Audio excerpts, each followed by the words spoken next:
Cilla, good to have you on the pod. Thanks for having me. For those that don't know, Cilla is the better half of Mr. Jamie Burgmann. I am. He's Mr. Cilla Burgmann. Yeah. I love that. I love that he'll hear that. Really excited to have you on because Thank you. I think it's we've been very fortunate enough to have Jamie's story on the pod as our first episode. But I think it's going to be very interesting to hear kind of your perspective and your take on your story here, because you came for your job initially, right? And then it's kind of flipped a little bit and you've had to pivot in your life and you're doing new things now, and it's just a really fascinating point in your life that we're also, that you're living right now too. So very keen to kind of delve into that a little more. For sure. Yeah. Hopefully I don't repeat Jamie's story too much. It's a bit of our story, I'm sure, intertwined. There's always going to be a bit of it. We all have our own unique stories to tell. What would be, what would be your little story before you moved to Singapore? What was kind of your background and where did you grow up? I grew up on the northern beaches in Sydney, but I was born in Denmark. Yep. So I migrated to Denmark when I was younger. Yep. My parents decided to move the furthest away. No, I'm just joking. My mum had done like a work assignment from Denmark down in Australia and loved it, and was like, basically went back, got my dad and asked, and was like, we're going. Okay. And so they migrated. So they were both Danish? Both Danish. I was born in Denmark and so was my sister. Yep. Fun fact, I actually still only have a Danish passport right now, an Australian PR. But I have, so my parents migrated to Australia and raised us there. And then I worked in creative agency, retail agency, basically helping clients do their marketing and do their campaigns. And then I sort of got a bit like in my late 20s, was like, I want to change. I wanted something different. I wanted more than Australia.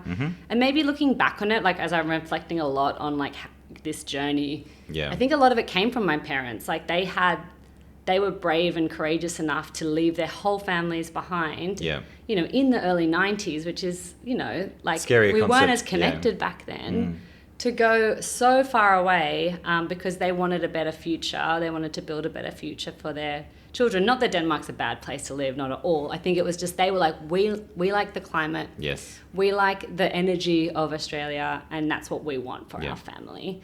So I think that had a big impression on me and my open-mindedness to explore opportunities overseas. It's a common thing you hear from Scandinavians and Brits that are in Australia, right? It's funny. My dad, he's from Holland, and the same thing. They just wanted to get out of kind of Northern Europe. They hated all the winters. They loved Australia's weather. They loved the chance to just be, I don't know, a bit, what's the word? Bit looser. Just a bit like live a life that they can kind of craft themselves a bit more as well. Well, we're very lucky we got to grow up in Australia. Yes. What was the main impetus that made you come to Singapore in the end? Oh, it was actually a little bit random, to be honest. I think it was, despite my European, EU pass, I could have worked anywhere. I think I was a lot of Aussies go to the UK. Going to Denmark was an option, but for Jamie, who, I was still with at the time. Yes. It wasn't really for him because how his business, it's English, and he was worried he'd need to speak Danish, and Europe just felt really far away. I guess the second sort of place to think about is the US, and that for me was didn't feel the right place. Yeah. And I sort of thought Asia. It was Hong Kong or Singapore. In the end, I came up to Singapore with a friend of mine. I worked at one of the agencies with. Her auntie was working at Cisco, a tech company up here, as an expat. Okay. We came up and stayed with them, but I also had a friend who was doing a secondment up here as well, and sort of got introduced to a few people, and I was like, I could really live here.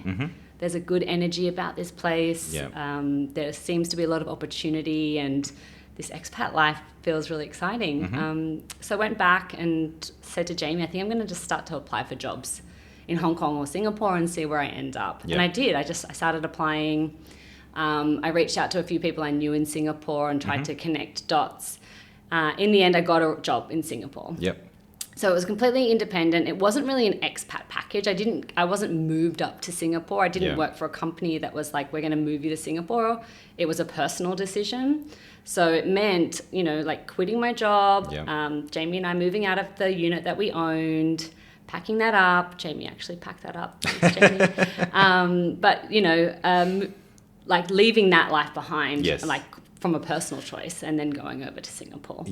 Which is a scary thing to do. It's a big move to make. Yeah, it is. But it also, at the time, it felt so right that I wasn't really that. Yeah.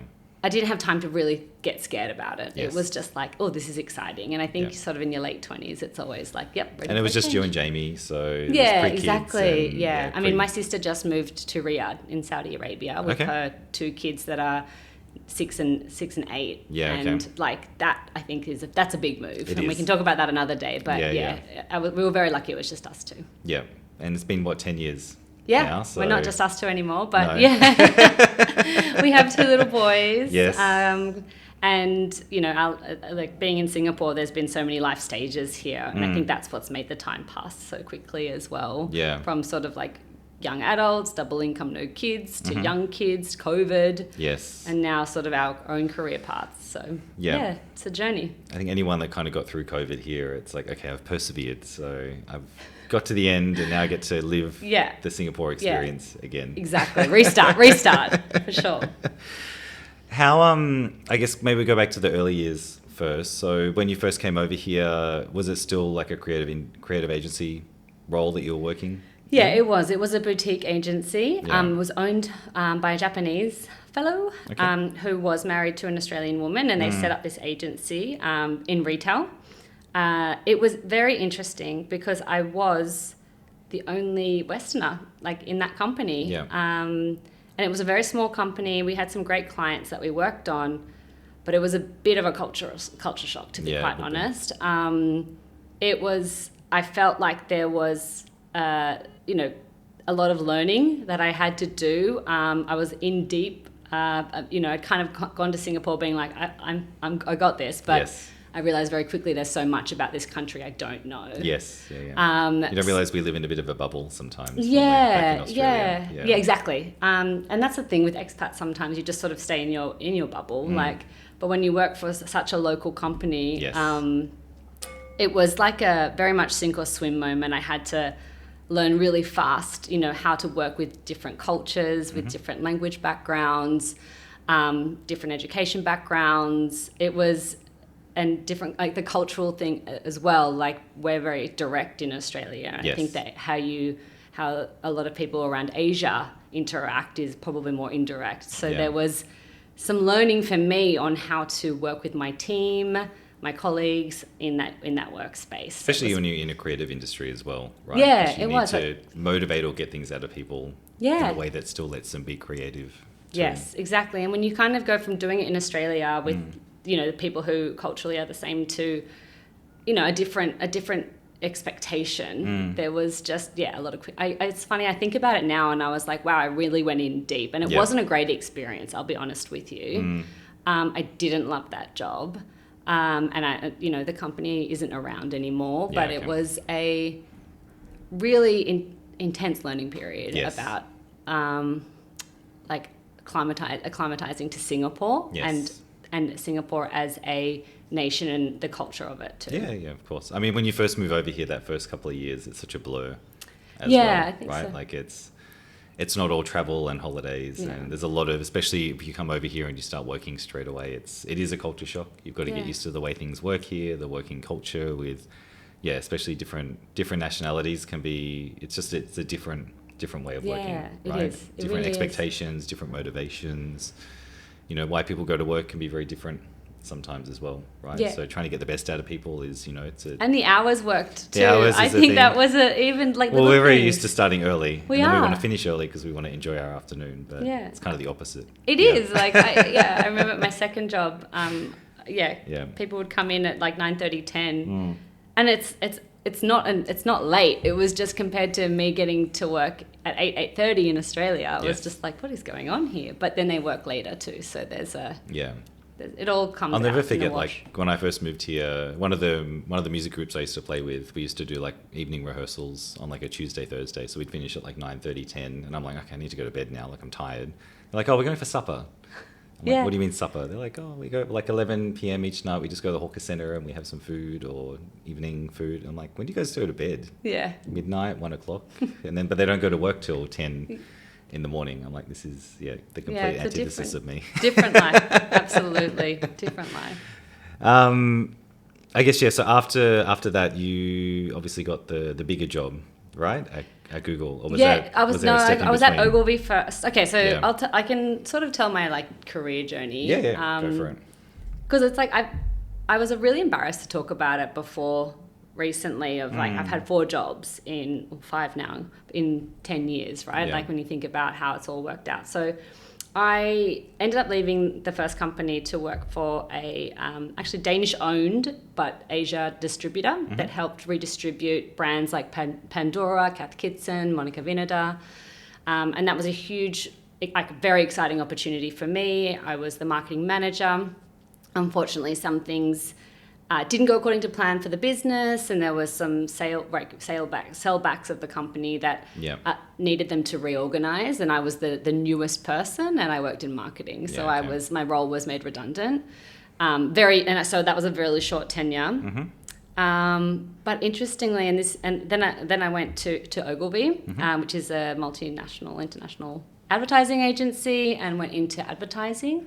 That was also a really big learning curve because I hadn't worked at an MNC in Singapore before. And that was like my first time. And again, there was just how to interact and communicate and motivate and encourage people is just a bit different. So there were a few clashes. And then we worked through it. And I think taking the feedback on from my manager, who I still talk to today and is amazing, she really gave me some feedback on like how I need to sort of step up and work my way through Ogilvy. Then got a call one day being like, hi, I'm from Google. Would you like to have a chat about a role we think you'd be suitable for? And at first I didn't think the role was going to be what I wanted. But after speaking to the hiring manager, I was like, I must have this job. So then moved over to Google. And was there for 5.5 years, and now I'm running my own company, which we can talk about in a bit more detail. But that's kind of like where I ended up. So it's been like a lot of different jobs. Most of them out of choices that were forced upon me.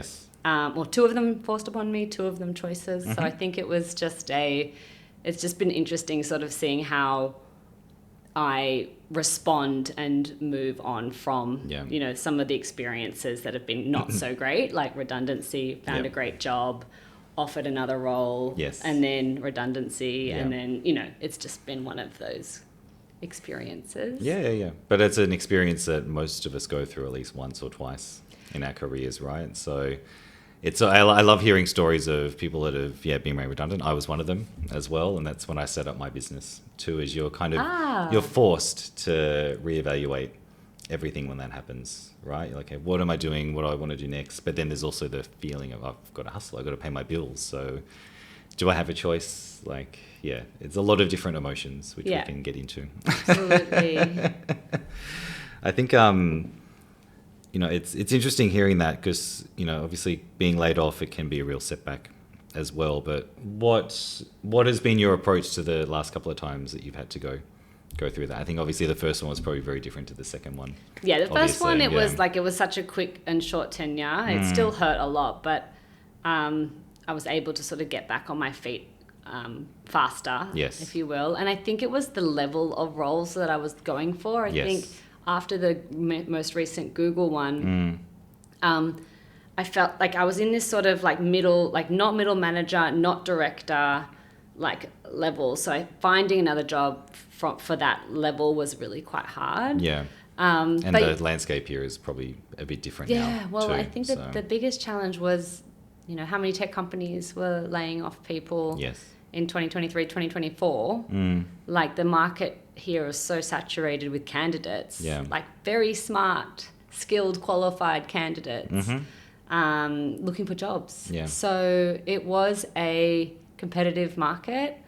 There wasn't a lot out there. I mean, like, you've got companies literally letting people go and reorganizing and restructuring to save money. Like, they're not just going to go out and start hiring a bunch of people. So jobs were really scarce as well. So it was just, not a great formula for trying to bounce back from a redundancy with a new role in mind. Yeah. But you're doing something exciting now, which has kind of been what got born out of that experience, right? I think so, yeah. It's so interesting because when I started this, and I keep saying it's so interesting, and I need to stop saying Why don't we tell everyone what it is first? So what happened? I basically now run a property investment consulting firm where we help bridge, connect Australian expats with investment properties back home, mainly new builds. And it really is about building the property portfolio. So we don't sell properties. We're not sort of like, here is like our product to sell. It's more about, what are you looking for? Yeah. And what is your budget? And how is there somewhere in mind you want? And then thinking about how we can match them with opportunities back in Australia and help just educate our clients on where's a good place to buy. Yeah. And fun fact, I have zero professional experience in real estate. Yeah. Jamie and I have been investing in property for, a long time now. So I have personal experience, but even then it's always been sort of Jamie leading it, and I'm like, he very much keeps me involved. But so I fell into this. I think I like to talk about this experience as an accidental co-founder. Yeah. I like to build things. I like to roll up my sleeves and do things. I don't know if you know Clifton's Strengths Finder, but I'm an activator, and that just means you absolutely thrive and flourish in turning ideas and strategies and activating them and turning it into something that's going to be tangible and delivering it. Yes. And so when I lost my job and I wasn't working, I needed something to do and build, because sitting around applying for jobs, waiting for jobs, making connections is great for a while, but it's like there was just something that I was really missing. Yeah. And I ended up having a chat with Jamie and Luke one day. Luke is now my business partner, and Jamie was just like, we've got a big gap in the market here of where my clients can go to find someone that they trust, who has someone on the ground. Yeah, on the ground, someone that they can trust to help them find a property in Australia and not just sell one property or one development or one location. They wanted options. And Luke was a bit like, I think this would be a great business idea. And they started talking about it. And then that was early in the year. And then a few months later, I lost my job. And I was like, do you guys need help building it out? I can help with website content, all of the things. And they're like, yeah. All the important stuff. So we started to we helped incorporate the company. We wrote the visions and values. We set up the website. We started we planned for our first event. All the while I was looking for another job. And Luke knows this. And I was, applying for all these other jobs and went quite down a few rounds of a job I was so excited for, and didn't get that. Went down another path, didn't get that, and didn't get callbacks. And it was just starting to get really depressing. To be honest. It can be very hard to stay motivated. It was. Especially after a few rejections. And you try not to take it personally, but you always feel like you do. So, and if you know me, I'll take it. I take things personally. Luke's always working with me on that one. It was. But looking back, I'm so grateful that I got to have PropertyNxt and build this with such great partners and really be able to make the decision. This is what we want our website to look like. This is what we want to do. This is what we want to do. Should we do it? And it was I got to say yes. I got to do all the decisions. Okay. So I was really grateful to have PropertyNxt to build something while I was going through this roller coaster of job applications.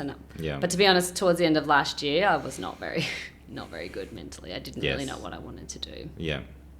What was your headspace then? Was it kind of like you had been through all these interviews, just feeling a bit, I don't know, beaten down or demoralized from it, and then anytime you start to build a business, because how long have you had the business for now? It's a year. Yeah, just over a year. Officially, just over a year. Yeah. So you're also in a phase of like, you got to hustle a bit and it's some of the grunt work that you've got to get going and build operational plans and all the marketing activities that go into it. And okay, how do we resource some of the events that we want to do? And there's a lot that, especially for you, like sales and marketing is a big part of the business, right? And it's a good background for you. You've got a lot of skills in it, but there's still a lot of work you got to do. It is. I think that was probably the biggest surprise about being a founder.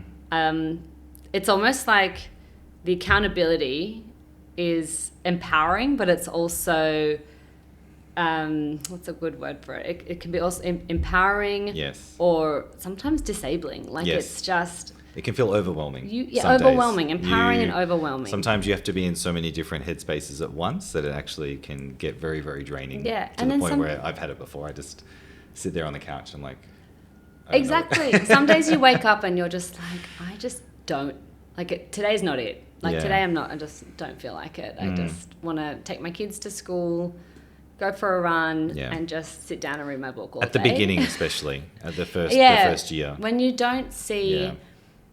Like it's just small baby steps, right? In the beginning. I think I did a mentor walks, and one of the best pieces of advice, like as a founder, is like, you're not going to move mountains every day. No. And you don't even when you work for corporate. I think the difference with corporate is you work to KPIs, you work to objectives, and you know like everything you're doing is laddering up to that one big thing. And you set your own KPIs in a founding, but that those goalposts can move because there's so many variables when you're building up the company. And for corporate, I feel like it's a little bit more structured. It's a little bit more predictable where you're going to end up. Yes. When you are doing the founding work, and especially when you're just starting up, it's super scrappy. Yes. It just feels like, I feel like I'm going 2 steps forward, 1 step back. Yeah. And that just gets a bit repetitive and tiring. And then finally you have this breakthrough and it's like, okay, now we're running. Now the engine's moving. You feel me, right? Like I can see you I just just trying to think back to my first year, and it was literally just me, like just doing everything. And you kind of, I mean, for me it was, especially on the loan broking side, you got to start finding clients, you got to start doing some marketing, got a lot of coffees, try and get out and meet a lot of people. But it's funny, when you start a business, there's a lot of people that tell you what you should be doing. There's a lot of people that have different opinions. There's a lot of people that come in and waste your time on things that you, with hindsight, I should have never done that. But I used to get really stressed because you hear about the hustle culture and you should just be working 24/7, like getting it all happening. But honestly, my first year, there'd be days I would finish at midday and I'd have nothing to do. I would have done my networking and done my life. I'm like, and I used to just sit down and watch TV or I kind of look back. I used to really stress me out back in the day, but I look back now and I'm like, I wish I could have just enjoyed it a little more. It's balance as well. Yeah. How did you go working by yourself? Because I think that is also like a really big hurdle going from a corporate environment to a founding. I'm very fortunate I've got Luke to bounce things off with. Yes. But I think working by myself, that would be challenging, but I guess everyone's different with personalities. So you're flipping the script on the podcast. A little bit. So, yeah. I'm just like, I need to learn from you. Give me something as well. I won't lie. It was, there's 2 parts to it. One, I had to make money, right, to survive. So that's always a good motivator. Especially in Singapore. Yes. And I was very determined to make something of it. I think, again, hindsight's 2020. There's a lot of things I would have done differently back then, but I had to work to survive to be able to, make it all happen. It still took me a little while. There's things I could have done to grow more quickly. I didn't have a lot of business knowledge at the beginning. That was the difference for me. I didn't have a lot of strong mentors around me. I kind of knew I was a good mortgage broker. I knew how to look after clients, get it all happening, come up with solutions. But the business side took me a bit longer to learn about, especially like putting on people and scaling and processes. Yeah, that's what I've found as well in this journey, is leaning on the specialists. Yes, yeah. I've always been a generalist. I am very comfortable ramping up very quickly on something, but only going 3 levels deep. Yeah. When you're a specialist, you go 10. And the reality was, I get social media, I use it and I understand it, and I've seen the marketing side of it, but I'm not a specialist when it comes to like how you run your campaigns and how you write your content and all of that. Yeah. And I was spending a lot of time and stress over trying to perfect our social media sort of plans and strategies. Being like, I've been in marketing and creative agency for 10 years. Like, I should know this, but I like just didn't. And leaning on the specialists in those areas is really critical. And especially when you're starting the business, having those people around you that can sort of guide you. The hardest thing is when you're, obviously now I've learned when to outsource things and outsource it quickly, and don't try and take on more than you can chew, right? Because otherwise it can eat you up very quickly and you can waste a lot of time with that. All the shiny things. Yes. Like, yeah. I think in the early years also, I'm just trying to bootstrap everything. So you think you try and do everything yourself. But you realize that actually costs you money in the long term if you do that as well. Yes. So. Yes. Is there, I think it's the end of the 12 months now, right? So looking back, what are you kind of proud on what you guys have done so far? Oh, I think just the company, we've set up a company, right? Yeah. Like this was, 18 months ago, this was an idea. This was something people talked about. And now it's like we're running P&Ls, we're doing marketing campaigns, we've got clients and like we're getting customers in the door, and we've got partnerships and we've got an accountant now who's doing our taxes. We're not taxes, but we've got an accountant now who's helping us manage our bookkeeping. And it's like, wow, here we are, and we're constantly thinking about how we can expand. We're going to Hong Kong, we're going to Dubai, and it's just you'd never like when you think about it being just an idea, you talk around the table, to it actually being like, nope, now we're going international. Yes. It's pretty exciting. It's pretty proud. I think Luke and I have learned a lot along the way as well. Yeah. There are definitely days where I'm just like, am I doing this right? Is this how you run a business? And I think that's where the mentorship and the partners that come in to help just like 100% get you in the right direction. But I do think learning so much about a company, but also about myself along the way of like what I'm capable of, and also what I love doing and what I don't love doing. Because when you're in a role in a corporate, you sort of have a very clear job scope and job projects to do. Obviously, when you're founding and setting up your own company, you're doing a bit of everything. And you start to be like, oh, actually, I really like managing a P&L, and I love it when the numbers add up. And I really like you're looking at the targets and being like, how do we think about the funnel? I really like doing the production of the creative. I actually love doing our brochures, and I do them all on Canva. I really find something quite relaxing about that creative standpoint of it as well. And so you're finding out all of these strengths about what you like doing and what you're good at doing that you may not have been so exposed to working in a corporate. So I've loved that as well for my personal journey as well. Yeah, you've got to find out what your little therapeutic outlet is. Yeah, you've got to have some fun with work too. Yeah. Mine, weirdly, is I still do all my own books, which I have like multiple companies now. It's a big job, but I just I go into zero, and I like to know what everything is and what's all happening. That brings it's like your little baby as well, right? Even though I'm trying to let that go. That's definitely Luke in our partnership. Luke's the one that's always like on the back end doing it all. Yeah. What was the big switch mentally for you in this first half of the year? Because you said at the end of last year you were like not in a great space, but you're obviously doing much better now. Yes. So kind of what's that journey been like? Look, it was a few factors. The first one, very simply, it was a new year. And we all have our New Year's like resolutions and goals. And for me, I was like, I'm not going to go into this year repeating last year or repeating the last 6 months. I cannot do that again. Yep. So something has to change. And so that was that was the catalyst probably for the change. Then I had a career coach. I had a coach that is actually a friend who was in HR for a really long time, and then she moved into coaching. So she's very she understands this space, career transitions, and navigating redundancies and looking for work. And I ended up engaging her, and we really unpacked a lot about what I'm doing at PropertyNxt versus what I would be doing at a corporate, and trying to compare the two. And at the end of the day, it was probably status and finance, salary. That were the two things that made me cling on to wanting to look for a corporate job. But everything else I was getting from PropertyNxt. Yeah. I was getting to be creative. I was getting to have my fingers in a lot of different pies. I was getting to have ideas and execute on the ideas myself and make connections with partners. And like I also had flexibility to be able to take my kids to school in the morning and pick them up. And I think I just went through a bit of a reframe after those sessions with her on maybe success doesn't have to be salary or status.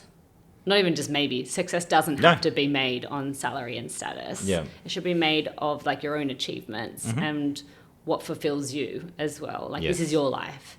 So that was like that the catalyst of the time of year, having those like honest conversations and reflections on like what's holding me back made me decide, you know what, I'm going to give...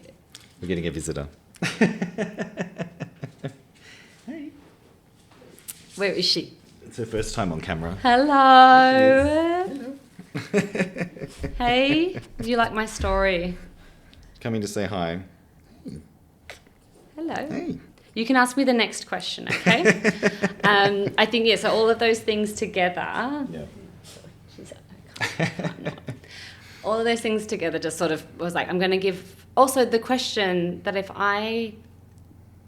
people asked me if PropertyNxt worked out or didn't work out, and let's just say it didn't work out, and they said, oh, but you know, you gave it everything, right? Yeah. I would have been like, you know what, I haven't given it everything, because I've been so distracted looking for another job, and I'm like, you know what, I really want to give PropertyNxt everything. So I wanted to give it everything for myself. I realized that I was really prioritizing status and salary when they weren't all the things that made me happy in a job. Yes. And then just that time of year. And it was like, you know what, I'm going into 2025 as a founder. I'm going to own this, and we're going to build a company, and we're going to expand it. Yes. And that's where that shift came from. It's such a good story and a good journey, right? Because I think, you know, I just think back to myself when I first started that, especially that first year, you know, I was at a bank for 12 years, right? So literally the most corporate of corporate with very clear metrics and goals. And in private banking especially, so it's all about status and title. And that's what brought you up to Singapore too, right? Yeah. And so, you know, you are living in a world where people do judge you on your title and your career progression and what, you know, are you director level yet or whatever you're aspiring for. And letting go of that is actually a journey in itself, because you realize it's a lot of people put their own expectations. You end up taking other people's expectations or view of you and putting it on yourself. Yeah. And especially when you first start something in a business, it's funny.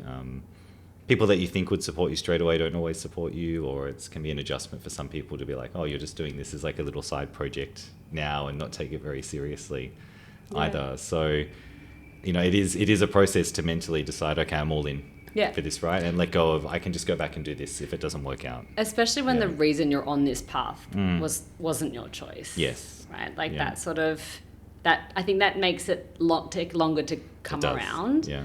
But what's been really interesting me, like if you follow me on LinkedIn, like I'm quite vocal about this experience. And at first I was really embarrassed and ashamed that I got that my role was made redundant. But now I'm like trying to own it, because I've had people reach out to me when I do talk about it who are not even being made redundant. They're just in a company. They're still in the corporate. Yeah. Like they're still in the corporate wheel. But they're like, but I'm not happy, and I'm like, something's missing. And I see your shift from corporate to founder, and I'd love to connect to understand more about how that's been for you. And so it's interesting how this experience for me and me talking about it is getting other people to think, even if they're in a safe job, and there is some safe, I mean, no one's really safe these days, but you know, they have a secure job for now, but they're like, is it what I want? Because you seem to have made the transition, even though it was forced upon you quite well, and what's that been like for you? So I think it's a pretty unique perspective as well, being able to bring that experience. And also just being really honest about it. There's a lot of people that kind of glamorize the experience, or they just think you're living this hustle culture 24/7 in a tiny office, and everyone's just like making it all happen, and it's not. It can, you have like really big ups and downs, and you have to reevaluate how like you've talked about, what does success actually look like, what do I really want to do out of this. But For me, it's, it's flipped the other way now. Like the thought of ever going back into a corporate or working in a job for someone else just seems like an impossible task. I still wonder. I still daydream about it. Like If you go back now, do you think you would have a very different approach to the way that you deal with work? Corporate? Yeah. I think if I went back to a corporate job, and I'm not, so don't worry, Luke, but if I ever got an opportunity, it would have to be for a company I really like, is really exciting, and I align with the values. It would probably be as much for the company as for the people that I'm going to be working with. Yeah. So I would interview the manager as much, or the hiring manager as much as they're interviewing me. Like I just think there would be so much more intentionality with the role in the company I would go into, versus what I feel like a lot of people do is, and this is a bit of another tangent, but we sort of go to high school, go to university, and then we choose a career. Yes. Like all based on theory, very limited practical experience. And then that's when we jump on that ladder and we just climb that ladder. We go from executive to manager to senior manager to director, like all of that. It's all sort of, that's the corporate way. And it's always, you kind of go in a bit blind, and then you just sort of by default building up these foundations of yourself based on that corporate ladder that you happen to get on in your mid-20s or late 20s. And now you're on this ladder. And I think if you fall off that ladder, or you get pushed off that ladder, or you jump off that ladder and you try something else, I think getting back onto the ladder, it's just you would go in with your eyes a lot more wide open. And I think that experience would be a very empowering, refreshing experience going back into corporate. So yes, I think you would go in differently with a different mindset. Do you feel like you have a better way of determining your worth, or like if you were to go into that situation, do you feel like you are a lot more confident in your worth as a person and what you would bring? I probably wouldn't know from a salary perspective at that stage, because I'm like, I've been like bootstrapping and entrepreneuring for so long, but I think more like what I'm capable of. Yes, it's more what I mean. What I'm capable of, what I'm good at, and what I'm not good at. Like I think I would be very open about that, versus we are sort of taught from a young age, work on your weaknesses. Tell them what they need to hear in the interview. Yeah, tell them what they need to hear in the interview. Tell them, they ask you, what's your weakness? And you say something like, very I work too little. hard. Yeah. Now I'd be like, you know what? Like, I really struggle with formulas in spreadsheets. I put the numbers in, but I'm like sticking up like, ugh. No, I'm just saying that you're much more self-aware of what you can and can't 100%. do, but you're more confident of like, I'm happy to lean on someone else for that. And that going into that makes you then find the role that I'm not going to go for a role that's going to need 50% of my weakness to operate, because that's going to suck for me, and I'm not. Right? It's just not going to be great for them either. So again, there has been a lot of learning about what I'm capable of, what I'm strong in doing, that I'm definitely going to be able to use if I create another company or if I go back to corporate. Yeah. How are you feeling in your identity now? A lot. It's a work in progress. Yep. I think this entrepreneur role is still new. It's not a role, it's a life. Entrepreneur life. It's still new. It's still adjustment. I think like PropertyNxt, we're in a really good space, but we want to grow. Yeah. And being bootstrapped and not funded, it's like, it's a chicken or egg. Do we invest and then grow, or do we grow then invest? It's kind of like these decisions that keep happening, that need to happen to grow, I think is always a learning in how we do it. Always scary, because a lot of people think growth is exciting, but growth is normally more cash at the door, and making decisions about what to spend that cash on, and is it going to come back, and is it going to be worth it? The reality is it's a calculated risk. It doesn't always pay off, but you got to go in as much as you can and just hope. As long I don't know. I'm a big believer in, growth is scary, but it's also, it's not a cost, it's an investment. Yes. Right? It's meant to have a payoff. It will just take time for that to happen. But at the beginning it's scary. So I think I need some mentorship from you too in this space, because we're sort of at that like moment where we need to like jump up and it's... You guys haven't put on your first person yet, have you? Do you have any staff, not or? like full-time. Just contract. That's always the scariest one, putting on the first one. Yeah. We had a sort of a contractor helping us out at the beginning, just from a strategic point of view, but yeah, not like long term, but I think we're getting there. Yeah. And I mean, it's never a dull moment when you're running your own company, is it? Hainanese. Yeah, great. Tell us, I mean, you guys have had some good success though in your first year, and you've had some really good client stories as well. So, I mean, what's been your favorite part of that journey so far, or what's been your favorite client success story that you guys have had? One of the reasons, like a lot of people would be like, Cilla's in property? Like, where did that come from? Because it's true. I really, like I said earlier, have got personal experience, but no professional. Yep.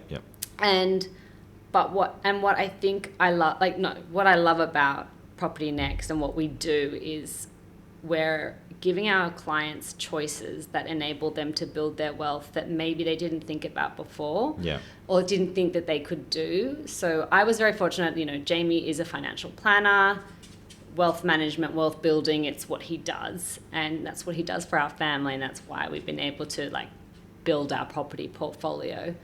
And I want other people to have access to that kind of information. So for me, being able to bring that to clients and be like, it's really about educating them and really about empowering them to make decisions that are going to be great investments for them so that they can build their wealth, has been is sort of the why of why we're here and why I got into the property space. Luke is the one that does all the location metric and the analysis, and he's like the guru that I'm still just like, if you talk to me about price per square meter again, Luke, I'm sorry, I'm just going to But that's the point of having a business partner, is you both bring the complementary skills and we honestly, together. We are chalk and cheese in so many ways, but so similar in so many others too. So it's a great relationship.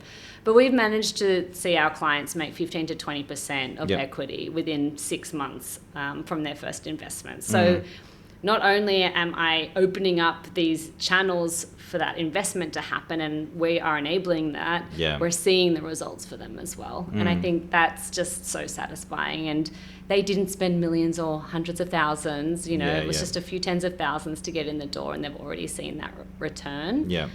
Luke has the eye, definitely, for some of these developments. He does. And, even Jamie and I are going to be going in on some of them too. When we get some of our Melbourne property under wraps. But it really has been, extremely satisfying and also humbling to see people, young families with young kids, or even just young couples or young individuals start their their property portfolio journey. Because we really are not about the people that are already investing heavily. We have a spectrum. We have very heavy investors that know what they're doing and know what they want, and for us it's just about sort of showing them the opportunities. But for a lot of expats that may have just moved here in the last few years, it's like, hey, do you know, as an expat you can actually start to build your portfolio back home, and here's how you can do it. It's it's part of the job I still love even after all these years, is you get to, especially the first one, you kind of get to really facilitate a big part of someone's financial life and personal life and buying a home journey or property is it's such a big decision. There's so many things you need to think about when you have someone who you can trust giving you the advice as they have seen it from the market, and not just to make a sale, but for me, because we don't actually sell properties, we just help build portfolios. So for us, it's about the strategy and the planning and the connecting with the right developer and development. But it's really about how do we make your property portfolio, or how do we help you build that wealth in that area?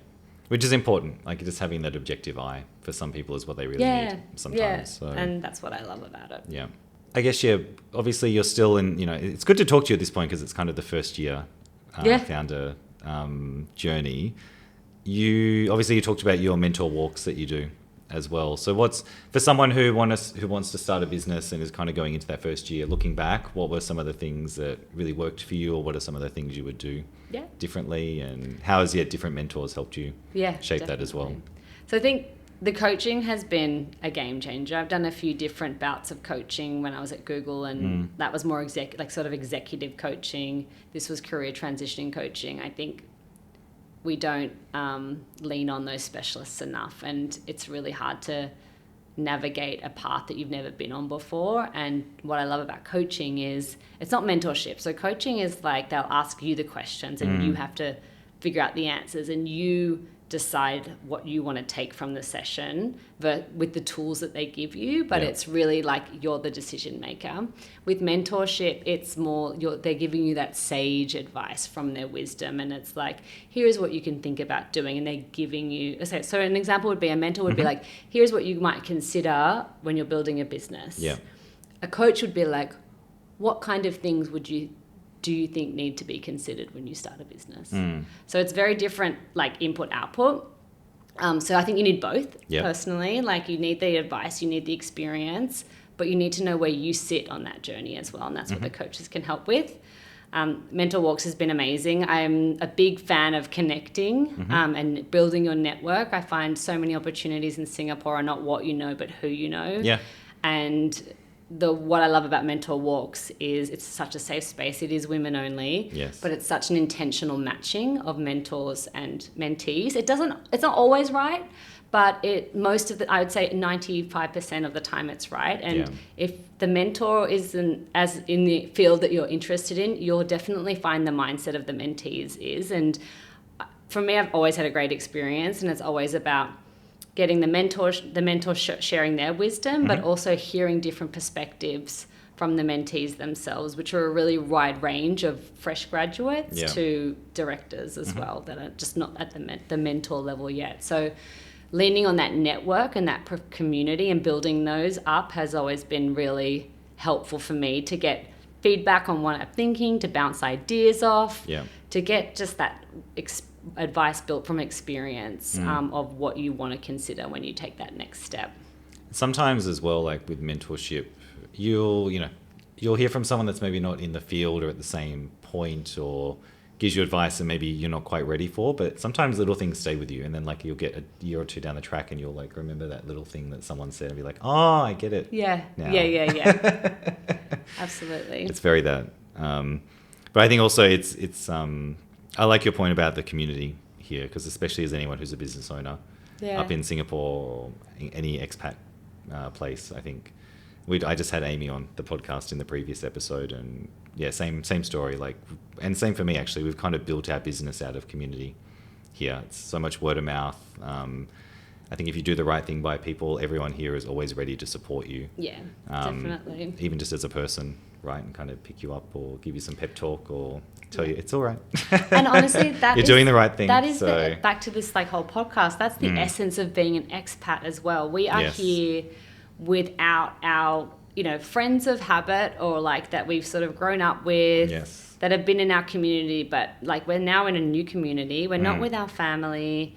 We are we rely on our new communities, our new families, and everyone is so open-minded, willing to share, willing to challenge, but in a healthy way, have a lot of diverse experiences that you can really learn from. And I think that's what I've loved about this expat life, and being like connecting with people who are Australian but from a different part of Australia, but have lived overseas for 20 years, or have lived, this is their first year in Singapore, and it's just so much different experience. But I think the mindset is always the same, of being open-minded, wanting to meet new people, and wanting to just work hard and travel as well. But like, it's really like, and just wanting to help and support, I think, is also the biggest thing that I see. Is everyone, if they hear that you're giving something a go, they will 110% be there to help you along the way if you ask them. Definitely. So, and they can be friends that you've only known for like less than a year or two, right? Like, I feel like, literally, I'm sure you've experienced it as well. You've just got these friends for life that you're like, if I never moved here, I'd never met you.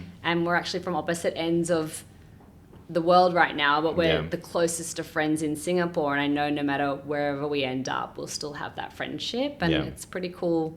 Places like Singapore and Hong Kong, where there are a lot of Australian expats. You meet your Australian communities, but there are also other expat communities that you get exposed to, that you do get to make these long-lasting relationships with. Definitely. And even some, I've got some amazing Singaporean friends too that, just people I would never have met on my own if I hadn't been here, or, I don't know, I've been exposed to so many different cultures and so many different, I don't know. It's part of the reason I love being here. It's a bit overwhelming when you think about it sometimes. But it's pretty cool. It really opened my eyes living up here, much more than they ever would have been opened had I just lived in Melbourne again, or Brisbane, or and for the better too.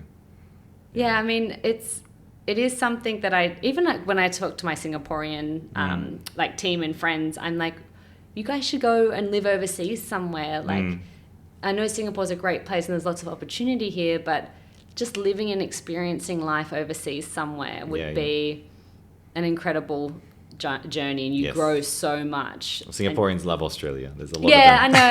There's a lot of them that go and study. They do study, but I think really living there and really like immersing yourself there and like for a long time, maybe even starting a family or bringing your family over, I think is just such a unique experience. And I'm always in awe of my parents deciding to move. Probably it's more migrate versus being expats. I wouldn't call them expats because they really were like, let's move. Yes. But I mean, I came up to Singapore for 2 years and I've been here for over 10 now. So I don't know. Gets hard to leave. Just the definition of home, right? It changes over time as well. It really does. How's it, I mean, you guys have young kids as well. So how's it been trying to juggle everything, being, wife, mother, business owner, everything that you have to do? Is it? I think it's come quite naturally. You're very organized, which is helpful. Again, another strength of mine in Clifton's Strengths Finder. It's not necessarily organization. It's more like it's called arranging. So I know that if I need to get to step 5, 4, 3, 2, and 1 need to happen. Yes. So I work back from where I need to be. Yeah. And so I do find that helps me in my planning and organization. I'm also a very comfortable delegator. Like I'm happy to ask people to help and bring things and do things, like obviously with respect and with politeness, but it's like, hey, I'm having a lunch. Like, can you bring this? Like, I really don't mind. I'm comfortable with not taking everything on. Yeah. Very helpful as a business owner as you grow. Yes, it is, right? Like I don't, and some people really struggle with it. They struggle to find their boundaries. They struggle with being able to offload some of the work, and they think a lot of it is on themselves, and that's maybe those people that are working 24/7. That was me in the first 4 or 5 years. Yeah, I don't know, but I'm quite happy to do it. I have a very supportive partner, Jamie, who's just who's so hands-on with the kids, which is at amazing. home. I mean, we live in Singapore. I do have help at home. I've got a wonderful nanny and helper who I just don't know what I would do without. But I think being an entrepreneur, you get to decide whether you want to work from 6 a.m. till 7 a.m. before the kids get up. Then you do your 7 till 8 with the kids. You drop the kids off. It's such a flexible lifestyle. Yes. Like if you can delegate and prioritize, I think that's like some key things that need to be done. To your point earlier, all the shiny things you just can't do. You've just got to focus on the few tasks that week that are going to, and some of them are going to move mountains and some of them are just not. Yeah. But you need to figure out what you need to do and prioritize so that you can enjoy the flexibility 100% as well. Yeah. If you look back over your last 10 years here, what do you think has been the biggest gift that Singapore's given you? Oh, it's the people. Like all the people. Also the travel experiences as well. Yeah. I was just like literally we're going for dinner tonight with some friends that we met 7 years ago here, and we've just been through a lot together, and they're one of those people that are from the other side of the world, but we met them here. Yeah. But I was looking at photos from my 30th that I had here, and feels like so like last year. So long, last year. And I just look at all those people, and like I still have so many amazing memories with them. They're now all over the world, if not still in Singapore. And we may have lost touch, but at that moment in life, it was really special. Yeah. They've taught me a lot about who I am and everyone I've met since then. And we've met people just in the last year or two who are like my friends for life. And I think it's just fascinating that you can, you just don't know who you're going to meet next. That's just going to be such a pillar in your life. So the people have been such a great gift in Singapore. And then the travel as well, like it's such a central place. You get to go to Vietnam in 2 hours, Thailand in 2 hours, Bali in 3 hours. We're very, very lucky to be able to feel very connected here. Yeah, right? To be so connected. And then the career opportunities, Singapore specifically, and I think Dubai and Hong Kong and those more common expat locations, they are really such a force for career growth. There is so much opportunity. A lot of companies head HQ in these places. So you just get so much exposure and growth. I remember some friends of ours, they moved here. They came here for his role. And he was quite senior for an insurance company. She was working in hospitality and went straight into a hospitality, like hotel role here. Okay. Got paid very little and worked very long hours. And she's like, I don't know why I'm here, because she was getting paid really well in Sydney. And then, but we were just saying, like, look, Singapore moving here, it's a bit like if you don't come with a job, and if you're coming looking for a job, it's a bit like one of these, I don't know what that is called, but anyway, you sort of like, you start here, but then all of a sudden you'll hit an opportunity and things just go right for you. And I don't know if that's just Singapore or if that's life, but we've just noticed for us professionally, like that happened for both of us, Jamie and I. We sort of were like this and going like, how are we going to make Singapore work? And then we just like hit an opportunity that just made us go like boom, and we got to have an incredible career experience and career growth. I think it's not just a Singapore thing, but the unique part of here is you probably make a lot of connections more easily here with people than you would that open back up home, those opportunities, especially like more senior people more quickly. Yeah, you can go to any of the business networking events or just random things that you go to here that you just end up meeting a lot of other expats at, and you can just be connected very easily with people, right? And that can bring opportunities before you even know it. You know, you can meet someone and you won't even know it's an opportunity until 2 or 3 years. And now we're sort of thinking, like, you know, we are now like, what's next? We've been here for 10 or 11 years. Kids are getting bigger, going to school. Like, there's just, where do we want them to go to school? It's always the big question for most people. We've been away from, you know, our kids have never lived in the same country as their grandparents and cousin. I've never lived in Australia as a mum. Do I want to live in Australia right now? I don't know. Like, it's just like, but it's like there are all these like next steps that we're trying to think about too as an expat. If I didn't have Jamie. And we didn't have such great planning in place when it came to our wealth. I don't think we'd still be in Singapore anymore. And I know a lot of people that have had to leave Singapore because of jobs, and they've been made redundant, haven't been able to find another one. Like, that's the other reality, right? Your EP visa situation. That's another really scary reality for a lot of people. But I think I didn't have the financial security that Jamie had set up for us. I don't think we would have lasted as long as, like, this long. So there's financial, like... It's a story of getting good financial planning. Plug for Jamie. Plug for Jamie. I know everyone, like, thinks they're a cop-out, but I'm like, if you're a new expat in Singapore or Hong Kong or Dubai and you've just landed, get a financial advisor that specializes with expat wealth building. Because you don't just want to be coming over here and saving your money. You want it to work for you. It's funny, I was going to ask the next thing, what's the one thing you wish you knew before you moved here? But that's a good answer. I think, I think I was so lucky that I had it. But the one thing I like when I meet new people, especially if they go straight into a really good job, which is a lot of situations, I'm like, who's your financial advisor? And they'll be like, what? And I'll be like, get a financial advisor. Probably talk to my husband, but in general, you should get one. No, so it's important. It's just so planning. You can make this time count. Even more. You're away from family and your friends and what you know. You don't want to be going back and make it work for you. Not getting everything you could have out of the experience. Exactly. A couple of little fun questions for the end. Do you have like a favorite local dish or favorite local food? Laksa. Like, I'm such a soupy soup girl. Laksa, and then the chicken and rice, just because I love all the condiments. Like, and I'm always one that's like extra ginger, chili, and like douse it with the sweet soy. So, and I get really upset when there's no ginger as an option with a chicken and rice combo. So, and then roasted chicken. It's so good. I have one just downstairs here, so I'm there all the time. Favorite like haunts or favorite little things that you feel like someone else should know about if they were here or visiting?